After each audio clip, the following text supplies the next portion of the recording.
saúdo a igreja em nome do Senhor Jesus, amém? Eu queria deixar um versículo aqui em Lucas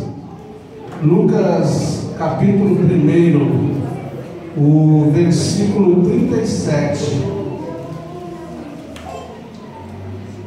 Diz assim a palavra de Deus: porque para Deus não haverá impossíveis em todas as suas promessas. Alguém tem promessa de Deus aí? Amém.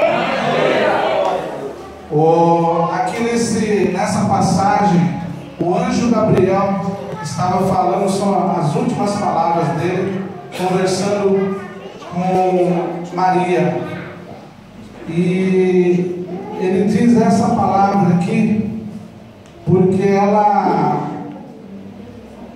ele aparece para ela, né, falando para ela que ela ia conceber um filho, só que ela não entende, ela não entendeu a situação, e pergunta: como será isso se eu não tenho relacionamento com varão algum? Aí o anjo Gabriel, ele fala para ela como seria a situação,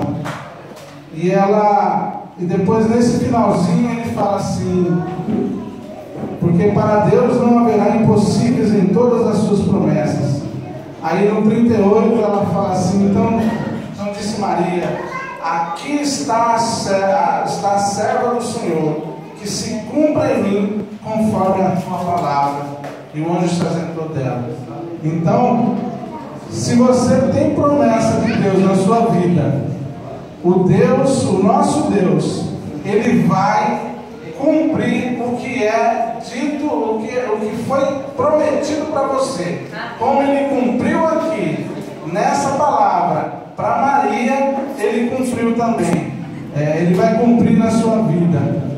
E nos versículos anteriores fala sobre o profeta Zacarias, o sacerdote Zacarias, que também teve a mesma experiência com o anjo. O anjo do Senhor apareceu para Zacarias e falou que a sua esposa conceberia um filho, e ele não creu na palavra, por isso ficou mudo. E aqui está o contraste de Maria com o sacerdote Zacarias. Maria creu, falou: cumpra em mim essa palavra, mas o Zacarias não. O Zacarias, pelo fato dele não crer, ele ficou mudo. Então aqui há um contraste nessa passagem do capítulo 1, e que nós possamos colocar em nossas vidas que o Senhor Deus, o Senhor nosso Deus, Ele cumpre as promessas que Ele promete em nossas vidas. E a palavra de ordem é essa: creia em Jesus, creia na promessa que o Senhor Deus tem para conosco. Eu agradeço a oportunidade em nome de Jesus. Amém.